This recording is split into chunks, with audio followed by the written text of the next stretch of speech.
Break ನಂತರ ಸುಹಾಸಿನಿ ಕಾರ್ಯಕ್ರಮಕ್ಕೆ ಮತ್ತೆ ಸ್ವಾಗತ. ವೀಕ್ಷಕರೇ, ಉಮಾ ರೆಡ್ಡಿ ಇದ್ದಾರೆ ನಮ್ಮ ಜೊತೆಗೆ. ಮಹಿಳೆ ಸ್ವಾವಲಂಬಿಯಾಗಿ ಜೀವನ ಮಾಡೋದು ಈಗಿನ ಕಾಲಕ್ಕೆ ತುಂಬಾ ಅಗತ್ಯ, ಅಂದರೆ ಅನಿವಾರ್ಯ ಅಂತಲೇ ಹೇಳ್ಬೋದು. ಎಸ್ಪೆಷಲಿ ಆಗಿನ ಕಾಲದಲ್ಲಿ ಅವರು ಒಂದು ಉದ್ಯೋಗ ಅಂತ ಶುರು ಮಾಡಿಕೊಂಡು ತಮ್ಮದೇ ಆದ ಸ್ವಂತ ಉದ್ಯೋಗ ಅಂತ ಅದರಲ್ಲಿ ಗೆದ್ದು ಬಂದಿದ್ದಾರೆ. ಅದಲ್ಲದೆ ಅವರು ಸಾಕಷ್ಟು ಬೇರೆ ಬೇರೆ ಪ್ರೋಗ್ರಾಮ್ಗಳನ್ನು ಮಾಡ್ತಾರೆ, ಬೇರೆ ಸಾಕಷ್ಟು ಜನರಿಗೆ ನೆರವಾಗಿದ್ದಾರೆ, ಸಾಮಾಜಿಕ ಕೆಲಸಗಳಲ್ಲಿ ತೊಡಗಿರ್ತಾರೆ. ಬನ್ನಿ ಅದ್ರ ಬಗ್ಗೆನೂ ಮಾತಾಡೋಣ. ನೀವು ಆ್ಯಕ್ಚುಲಿ ಅವೇಕಲ್ಲಿ ಎಷ್ಟೋ ವರ್ಷಗಳ ಕಾಲ ತೊಡಗಿಸ್ಕೊಂಡಿದ್ರಿ. ಹೇಗಿತ್ತು ಅವೇಕಲ್ಲಿ ವರ್ಕ್ ಮಾಡಬೇಕಾದ್ರೆ? ಅವೇಕ್ನಲ್ಲಿ ಚೆನ್ನಾಗಿತ್ತು. I was there with Awake 18 ವರ್ಷ ಇದೆ. ಲಾಟ್ ಆಫ್ ಟ್ರೈನಿಂಗ್ ಪ್ರೋಗ್ರಾಮ್ಸು ಎಲ್ಲ ಮಾಡ್ತಾಯಿದ್ವಿ. ಬಿಸ್ನೆಸ್ ಕೌನ್ಸಿಲಿಂಗ್ನಲ್ಲಿ ಶುರು ಮಾಡಿದ್ದೆ. ಪ್ರತಿ ಗುರುವಾರ ಬಿಸ್ನೆಸ್ ಕೌನ್ಸಿಲಿಂಗ್ ಮಾಡ್ತಾಯಿದ್ವಿ. ಆ್ಯಂಡ್ ಜಾಸ್ತಿ ರೂರಲ್ ಏರಿಯಾಸ್ನಲ್ಲಿ ಹೋಗಿ ಮಾತಾಡೋದು. So many projects and programmes ನಾವು ಮಾಡಿದ್ವಿ. ಅದು ಮಾಡ್ತಾಯಿದ್ರು. 18 years ಆಗಿದೆ working with Awake. I was past president. When I was president of Awake that time Abdul Kalam ಅವರು ಬಂದಿದ್ದರು ನಮ್ಮದು 20 years ಸೆಲೆಬ್ರೇಷನ್ಸ್ಗೆ. I felt that I mean a field of engineering. ಅಂದರೆ ನಾನು ಹೆಚ್ಚು ಕಮ್ಮಿ ಮಹಿಳೆಯರು ಎಂಜಿನಿಯರಿಂಗ್ ಫೀಲ್ಡ್ ತೊಗೊತಾರೆ. ಸೊ ಈ ಗ್ರೂಪ್ ಆಫ್ ಪೀಪಲ್ಗೆ ಏನಾದರೂ ಮಾಡಬೇಕು ಅಂತ started another organisation call Emerge ಅಂತ, for women in engineering technology and services ಅಂತ. ಯಾಕೆಂದರೆ number of women in engineering ಭಾಳ ಕಮ್ಮಿ ಇದ್ದಾರೆ in entrepreneurship. At the same time women in engineering professionals ಆಗಿಯೂ ಜಾಸ್ತಿ ಇದ್ದಾರೆ, ಬಟ್ ಅವ್ರಿಗೆ ಒಂದು ಅಸೋಸಿಯೇಷನ್ ಅಂತ ಇರೋಲ್ಲ. ಅದಕ್ಕೆ ನಾವೆಲ್ಲರೂ ಸೇರಿ ಒಂದು ಇಮಜ್ ಶುರು ಮಾಡಿ we run a computer literacy centre. ಅಂದರೆ ಈ ಅಂಡರ್ ಪ್ರಿವಿಲೇಜ್ಡ್ ವಿಮೆನ್ಗೆ ಮತ್ತು ಯಾರಿಗೆ ಬೇಕೋ ಅವ್ರಿಗೆಲ್ಲ ಒಂದು computer literacy, because computer literacy is become such a common thing. ಎಲ್ಲರಿಗೂ ಬೇಕಾಗುತ್ತೆ. ಈವನ್ ಫಾರ್ ಅ ಕಾಮನ್ ಮ್ಯಾನ್ಗೆ ಕಂಪ್ಯೂಟರ್ ಲಿಟ್ರಸಿ ಇರಲೇಬೇಕು. ಸೊ ಅಂಥವ್ರಿಗೆ ಒಂದು ಆಪರ್ಚುನಿಟಿ ಸಿಗುತ್ತೆ ಅಂತ ನಮ್ಮದು ಒಂದು ಕಂಪ್ಯೂಟರ್ ಲಿಟ್ರಸಿ ಸೆಂಟರ್ ಸಂಜಯ್ ನಗರ್ನಲ್ಲಿ ರನ್ ಮಾಡ್ತಾಯಿದ್ವಿ. ಅದ್ರ ಜೊತೆಯಲ್ಲಿ ನಾವು training programmes in basic engineering ಸ್ಕಿಲ್ಸ್ನಲ್ಲಿ ಹೇಳ್ಕೊಡ್ತಾಯಿದ್ವಿ. And we are also doing what is called trade delegations. ಇವಾಗ ವಿಮೆನ್ ಆಂಟ್ರಪ್ರಿನರ್ಸ್ ಒಂದು ಲೆವೆಲ್ ಬಂದಮೇಲೆ ನಾವು we tend to stagnate.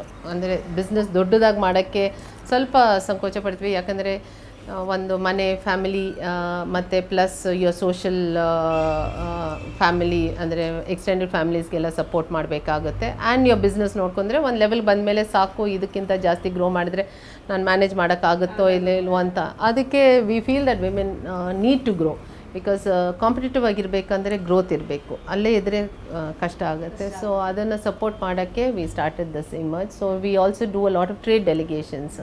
Engineering ಮುಗಿದ್ರೆ ಯಾಕೆ ಅವ್ರು ಹೋಗ್ತಾರೆ ಅಂದರೆ ಆ ಕಲಿಯೋದ್ರಲ್ಲಿ ಒಂದು ಖರ್ಚಾಗಿರುತ್ತೆ ಅವ್ರಿಗೆ. ಅಗೇನ್ ಬಿಸ್ನೆಸ್ ಅಂತಂದಾಗ ಸೊ ಅಲ್ಲಿ ಮತ್ತೆ ಹಣದ ಸಮಸ್ಯೆ, ಆರ್ಥಿಕ ಸಮಸ್ಯೆ ಬಂದ್ಬಿಡುತ್ತೆ ಅವ್ರಿಗೆ. ಬರುತ್ತೆ. ಬಟ್ ಇವಾಗಿರೋ ಬ್ಯಾಂಕ್ಸ್, ಫೈನಾನ್ಷಿಯಲ್ ಇನ್ಸ್ಟಿಟ್ಯೂಷನ್ಸ್ ಭಾಳ ಸಪೋರ್ಟ್ ಮಾಡುತ್ತೆ. If you have a very innovative project, ಅಂದರೆ ಆ project has to be something different. ಇನ್ನು ರನ್ ಆಫ್ ದ ಮಿಲ್ ಅಂದರೆ ಭಾಳ ಕಷ್ಟ ಆಗುತ್ತೆ. ಅವ್ರು ಮಾಡಿದ್ದಾರೆ, ನಾನು ಮಾಡ್ತಾ ಇದ್ದೀನಿ ಅಂದರೆ ಕಷ್ಟ ಆಗುತ್ತೆ ಕಾಂಪಿಟಿಷನಲ್ಲಿ ಸಕ್ಸಸ್ಫುಲ್ ಮಾಡೋಕ್ಕೆ. ಸೊ ಅದರಲ್ಲಿ ಓನ್ಲಿ ಹಾರ್ಡ್ ವರ್ಕ್ ಇರುತ್ತೆ. ಬಟ್ ಇನೋವೇಷನ್ ಇದ್ದರೆ, something different from what the others are doing, then there is an opportunity. ಒಂದು ನ್ಯೂ ಐಡಿಯಾ, ನ್ಯೂ ಪ್ರಾಡಕ್ಟ್ಗೆ ಏನಾದರೂ ಒಂದು ಆಪರ್ಚುನಿಟಿ ಇರುತ್ತೆ. ಅದನ್ನು ಮುಂದಕ್ಕೆ ತೊಗೊಂಡು ಹೋಗೋಕ್ಕೆ ಬೇಕಾದಷ್ಟು ಸ್ಕೀಮ್ಸ್ ಇದೆ. Both in government of Karnataka and in government of India schemes ಹೆಚ್ಚು ಇದೆ. ಇವಾಗ if you really look at it, MSME itself support so many schemes for women entrepreneurs to grow. ಇವಾಗ ಅವರು ಒಂದು ಇಂಟರ್ನ್ಯಾಷನಲ್ ಟ್ರೇಡ್ ಶೋಗೆ ಹೋಗಬೇಕು ಅಂದರೆ government of India actually subsidises the travel cost. So ಅಲ್ಲಿ ಎಕ್ಸಿಬಿಷನಲ್ಲಿ ಪಾರ್ಟಿಸಿಪೇಟ್ ಮಾಡೋಕ್ಕೂ ಒಂದು ಆಪರ್ಚುನಿಟಿನಲ್ಲಿ ಸ್ಟಾಲ್ ಕಾಸ್ಟ್ ಎಲ್ಲ ಸಪೋರ್ಟ್ ಮಾಡುತ್ತೆ. ಸೊ ಬೇಕಾದಷ್ಟು ಸ್ಕೀಮ್ಸ್ ಇದೆ for women entrepreneurs to support to participate in trade delegations. ಅದರ ನಂತರ ಅವರು ಒಂದು ಬಿಸ್ನೆಸ್ ಶುರು ಮಾಡಬೇಕಂದ್ರೆ even financial institutions collateral free loans ಕೊಡ್ತಾ ಇದ್ದಾರೆ. ಇವಾಗ up to I think 25 lakhs it is totally free. ಒಂದು ಕಾಲನಲ್ಲಿ ಹಂಗಿರಲಿಲ್ಲ. ನಾವು 25,000ಕ್ಕೂ ಕೊಲಾಟ್ರಲ್ ಕೊಡಿದ್ರೇ ಆವಾಗ ಲೋನ್ ಸಿಗ್ತಾಯಿತ್ತು. So things have change. But then there are 2 things. You have to be passionate about your business. ಆ business ಅಂದರೆ ಬೆಳಗ್ಗೆ ಇರಲಿ ರಾತ್ರಿ ಇರಲಿ any time you should be willing to do. ಇವಾಗ ರಾತ್ರಿ 9:00 ಕಸ್ಟಮರ್ ಫೋನ್ ಮಾಡಿದ್ರೆ ಫೋನ್ ಮಾಡಿದ್ರು, you have to pick up and you have to answer. You can not say ಇವಾಗ 9:30 ಆಯಿತು ಅಲ್ಲಿ ಕ್ಲೋಸ್ ಅಪ್ ಟೈಮ್ ಅಂತ ಆಗಲ್ಲ. There are also times when there are issues, you have to stay back and work. There are times when, so ಎಲ್ಲ manage ಮಾಡಬೇಕು. You have to be able to manage. ಇದು ಒಂದೇ ನಂಗೆ ಗೊತ್ತಿದೆ, ಅದು ಗೊತ್ತಿದೆ, ಇದು ಗೊತ್ತಿಲ್ಲ ಅಂದರೆ ಆಗೋದಿಲ್ಲ. You have to be able to. ನೀವು ಸುಮಾರು ವರ್ಷ ಸೊ ಅವೈಕಲ್ಲಿ ಬೇರೆ ಬೇರೆ ಸಣ್ಣ ಮಟ್ಟದಲ್ಲಿ ಒಂದು ನಂಗೆ ಬಿಸ್ನೆಸ್ ಮಾಡಬೇಕು ಅಂತ ಬಂದಿರ್ತಾರೆ. ಮನೇಲಿ ಏನೋ ಸ್ವೆಟರ್ ಹಾಕ್ತಿರ್ತಾರೆ, ಅಥವಾ ಡ್ರಾಯಿಂಗ್ ಮಾಡ್ತಿರ್ತಾರೆ, ಅಥವಾ ಪೇಪರ್ ಆರ್ಟ್ ಏನೋ ಆಗ್ತಿರುತ್ತೆ.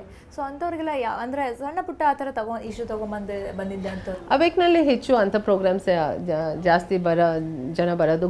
ಗುರುವಾರ ಅವ್ರದ್ದು ಬಿಸ್ನೆಸ್ ಕೌನ್ಸಿಲಿಂಗ್ ಇದೆ, ಇವಾಗೂ ಆಗ್ತಾ ಇದೆ. Though I am not active as a in the day to day activities. ಇವಾಗ ಒಂದು ಟೀಮ್ ಇದ್ದಾರೆ, ಬಟ್ ಪ್ರತಿ ಗುರುವಾರ ಅವರದ್ದು ಬಿಸ್ನೆಸ್ ಕೌನ್ಸಿಲಿಂಗ್. ಯಾರಾದರೂ ಬಂದರೆ ಫಸ್ಟ್ ಡೈರೆಕ್ಟ್ 1-to-1 ಕೌನ್ಸಿಲಿಂಗ್ ಮಾಡ್ತಾರೆ. ಅದರ ನಂತರ they'll put them on to others. ಬೇರೆ ಯಾರಾದರೂ ಆ ಬಿಸ್ನೆಸ್ ಮಾಡೋದವ್ರು ಇದ್ದರೆ ಅವ್ರಿಗೆ ಕನೆಕ್ಟ್ ಮಾಡ್ತಾ ಇರ್ತಾರೆ, ಸೊ ದ್ಯಾಟ್ ಅವ್ರ ಮುಂದಕ್ಕೆ ಹೋಗ್ತಾ ಇರ್ಬೋದು.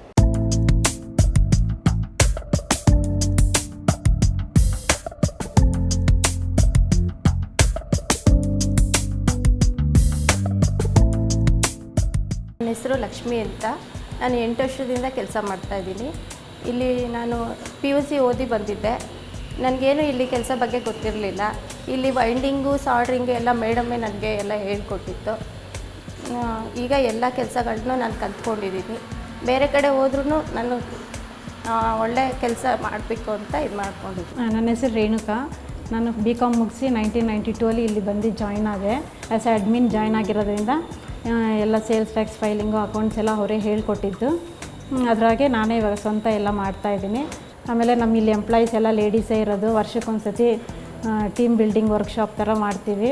ಆಮೇಲೆ ಪಿಕ್ನಿಕ್ ಎಲ್ಲ ಹೋಗ್ತೀವಿ, ಟ್ರೈನಿಂಗ್ಸ್ ಎಲ್ಲ ಕಂಡಕ್ಟ್ ಮಾಡ್ತಾರೆ. ಇನ್ಫ್ಯಾಕ್ಟ್ ನನಗೆ ಲಾಸ್ಟ್ ಅಕ್ಟೋಬರಲ್ಲಿ ಕೂಡ ಅವರು ಹಾಂಗ್ಕಾಂಗ್ಗೆ ಕರ್ಕೊಂಡೋಗಿದ್ರು.